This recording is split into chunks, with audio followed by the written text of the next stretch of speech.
What is going on, guys? Welcome to Gump's podcast. I don't know what episode this is on. Actually, let me take off the glasses. Yeah, just because of reflection and shit like that. Well, welcome back to the channel, and yes, this is an actual intentional stream. So, due to unfortunate circumstances, I will be alone today in today's stream, but make sure you say hello into the chat and whatnot, and if you have any live questions, I'll make sure I'll get to them right away. But today, there's a decent amount of stuff I really want to talk about, so let's actually get right into it. The first topic up, I didn't mean to hit that. The first topic at hand I actually want to talk about is the Avengers. Okay, so the big news story about the Avengers is the fact that they're now holding test screenings and shit like that. So does that mean the movie's done? No. Now, for those who are not familiar with the film community and stuff like that, before a final product is released, what people do in the film industry is they get a select group of people that are like under like strict contracts, not to talk about the movie at all, and they present them a rough edit. It would probably be like edit number 1 or number 2. They show it to them. Those people will critique the film, say what was wrong with the pacing, what was wrong with, like, what didn't just sit well with them, and then they begin reshoots. Or they just trim it down or do whatever they need to do to make the movie flow a little bit better. Now, so they were holding 3 of them apparently, and apparently 2 out of the 3, no one left to get out to go to the bathroom or anything like that. And some people will be like, "Oh, that's not a big deal." Well, it is a big deal because the movie is still sitting at a total of 3 hours. Now, let me tell you guys something. A couple months ago, they announced that this movie was still sitting around 3 hours, and I'm like, guys, doesn't mean we're gonna get a 3-hour long Avengers movie, which I would like, honestly. But we're not probably going to get it because they're going to trim it down and whatnot. And, yeah, because it's just the first edit. The fact that they're still sitting at 3 hours long tells me a couple different things. Now, thing number 1 is the fact that this movie has, like, almost as of right now, based off just from an outsider's perspective, that this movie doesn't have that many issues with it, with pacing or things just being there to be there. Now, because a lot of critics and a lot of these fans, when they're watching these things, they tend to harp on that needs to be cut out, that needs to be cut out. Like, that's the number 1 thing that ends up changing it with these screenings is the fact that things get cut out. That ends up being the number 1 big difference with these screenings. The fact that nothing has been cut out. Yeah, I mean, I'm not saying nothing has been cut out, but the fact that it's still sitting above 3 hours tells me that the pacing is extraordinary at best. Now, thing number 2 is that there's going to be a lot more in this movie that I was anticipating. Yes, I was expecting a big grand finale, but the fact that the cast is shrunk down by a mile, and the fact that there's still so much to tell, the fact that it's still sitting at 3 hours gets me really excited, because, I mean, like, with that amount of runtime, you can still have like good banter between the cast. You can still have a lot of one-on-one dynamics, which I'm really excited. I'm really excited to see Captain America and Iron Man get back into it, talking. I just want to see that scene. That scene's going to be heart-wrenching because they're like they hate each other, but they still love each other. There's that confliction. I'm really excited to see that. What up, Will? Welcome to the chat, baby boy. So yeah, so I'm really excited. It seems things are going really smooth. It's still not done. At the end of the day, I still think it's not going to pass 3 hours. I think it's going to be probably a 2-hour and 50-minute film. Now, some people will be like, that's a 10-minute difference. That's not a big difference. It is. Now, when these movies, even though they're like 3+ hours long, 10 minutes can be a saving grace from destroying a pacing of a movie or saving it. 10 minutes can easily ruin a movie. Not easily, but like it takes one really bad scene to throw a viewer out. There's a lot of things that can go wrong.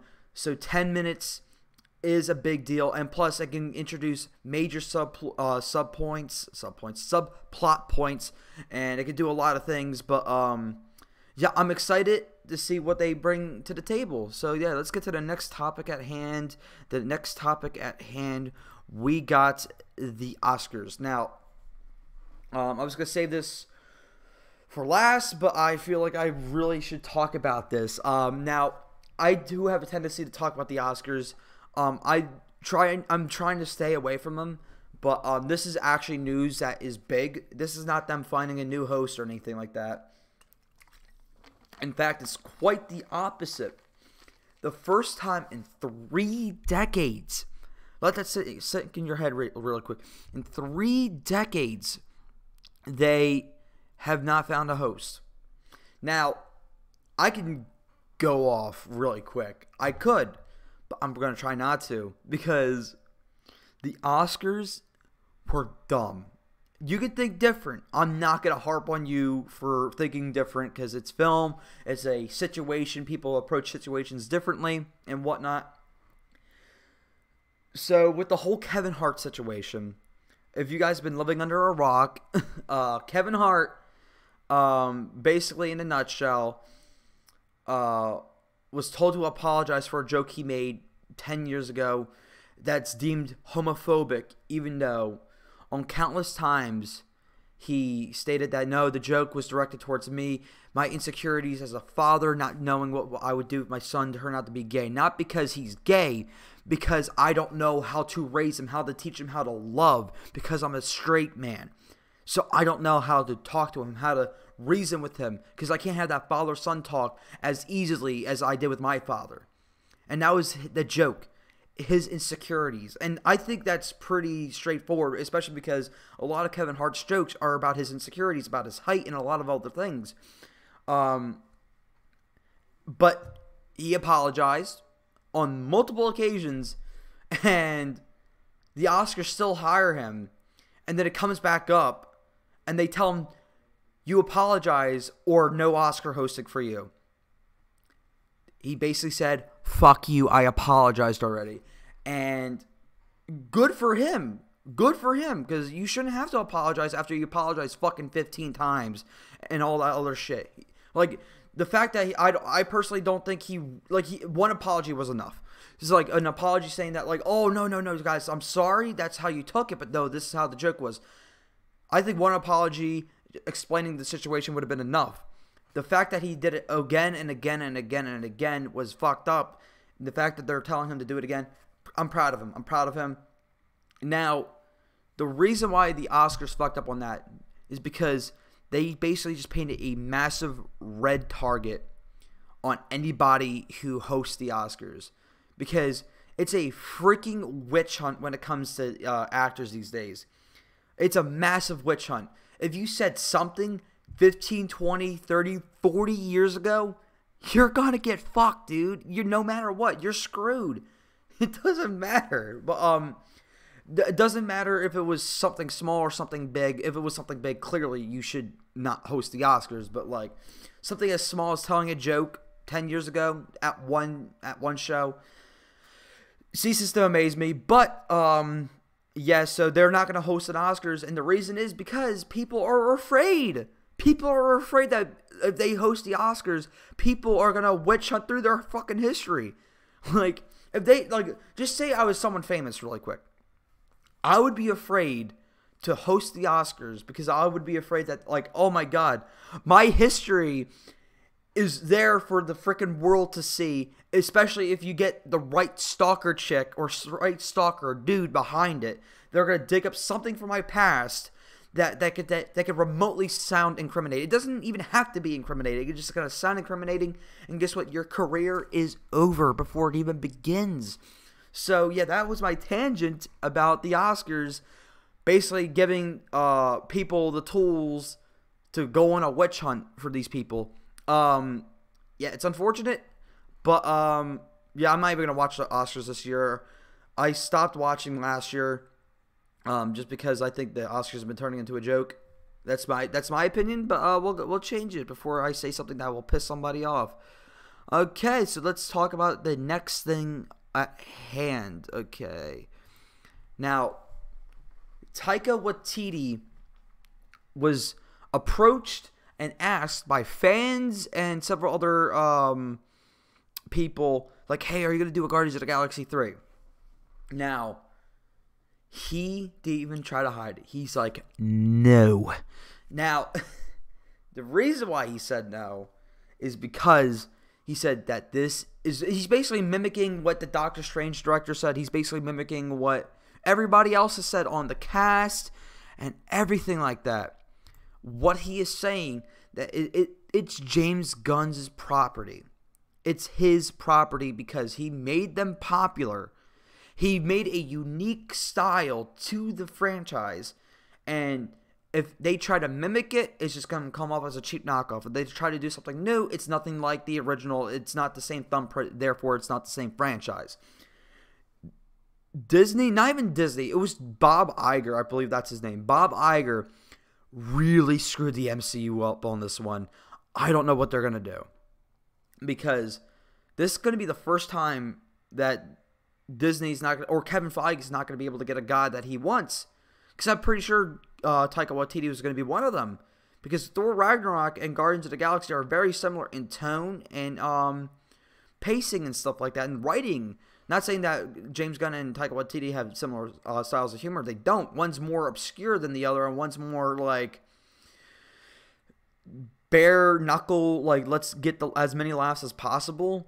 But when it comes to replacement, Taika Waititi was the next best thing. Like, he was the closest thing you're going to get to James Gunn. The fact that he said no really puts Disney into a hot spot. They're kind of screwed.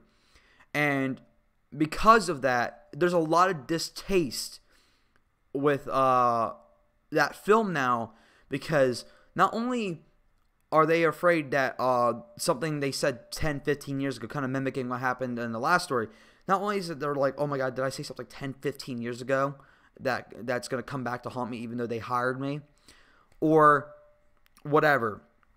So, it's unfortunate. The fucked up thing is, Kevin Feige, the man himself, did not find about James Gunn's firing. He didn't fire James Gunn.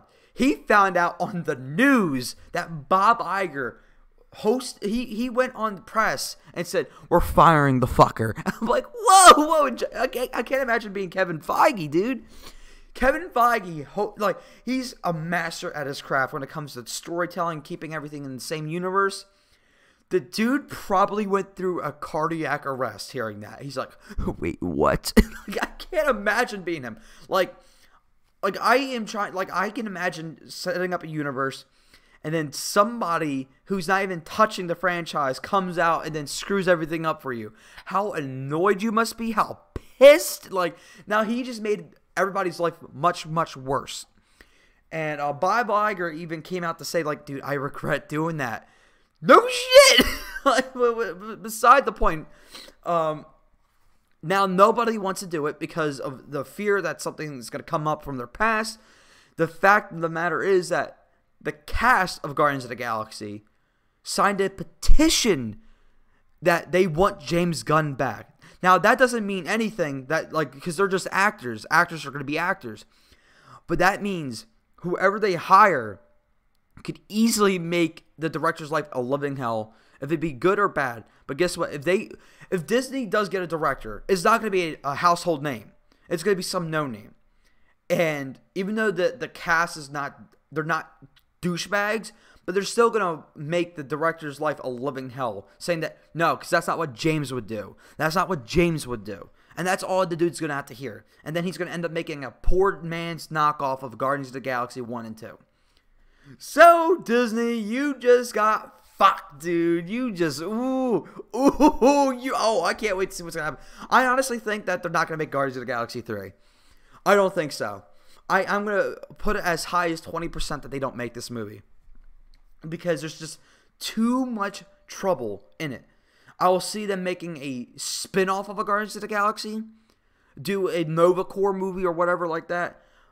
But I don't see them doing Guardians 3, guys. I don't, until years have passed and they kind of do their own solo movies like Avengers or whatever. But yeah, Bob Iger kind of fucked them on that. Okay, now let's go to the last topic of the day, baby boy. And let's put that up there. Yes, there. Hobbs and Shaw. Let me tell you something about this trailer. This trailer gives me pure joy. Now, I love the Fast and Furious franchise. I do. I genuinely enjoy this franchise. And when it came to 4, I loved 4. 5 was astounding. I thought it was ridiculous, but yet so fun. It's probably between 5 and 6 is always my number 1. 5 and 6 kind of bounces back and forth between it depends on the mood that I am in. But I will say for right now, 5 is my favorite. Then 6 comes out, shit gets more whack. 7 comes out, you introduce Jason Statham. And dude's a bloody legend. I think the dude's a freaking talented actor, badass action star. Dude's chasing these guys around the world, and my dudes be jumping from building to building in cars. It's ridiculous. 8 comes out, didn't like it. I personally thought it was very bland. It took itself a little too serious. But I'm not here for that. So this is their first spin-off movie, because in 8, there was a lot of banter between Hobbs and Shaw, and everyone was like, they needed their own solo movie. Didn't think it was going to happen, but it happened, and here we are. There's bloody superheroes in the Fast and Furious movies, mate. Oh my god. This is fantastic.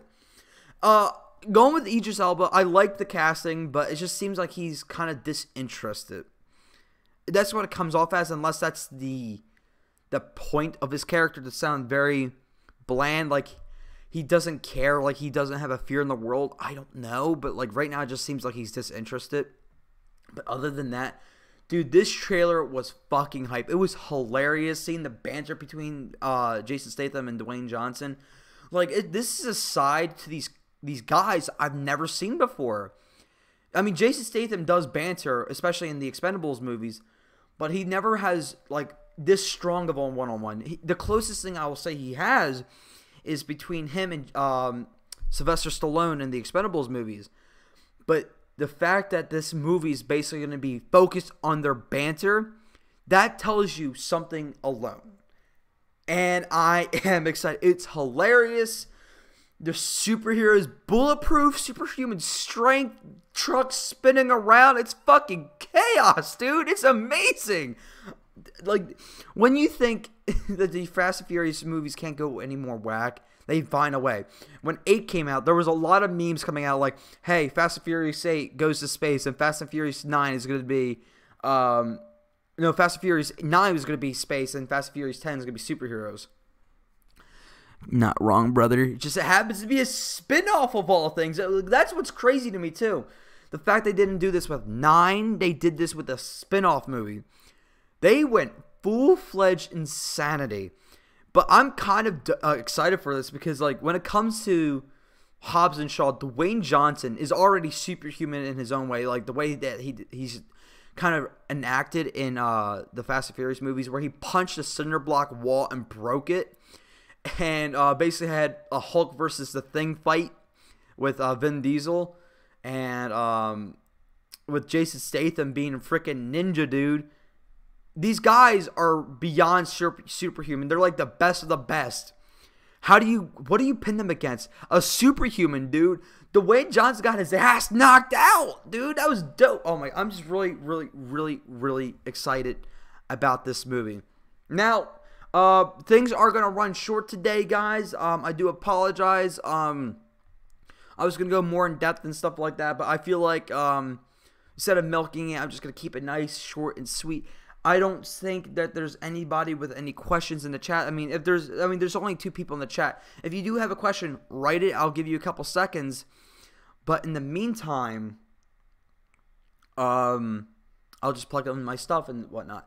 Make sure you follow my Twitter, Gumps_videos, guys. And make sure you follow my Twitch, Gumps_videos. I just reached 100 views on that baby boy, so that's pretty tough. I like that. Thank you guys for the support. But yeah, so I don't think we're going to get any questions, which is unfortunate. But yeah, it's whatever. So 21 minutes, that's really, really short. But You just got to deal with the tools I'm giving, guys. So thank you guys so much for watching. Make sure you hit that like button. Make sure you sub and hit the notification bell, baby boy. And then we'll go from there. And of course, when I'm doing my outro, 4 people join the stream. Hi, guys. Welcome to the end. Later, guys and gals. Cue the outro, baby boy.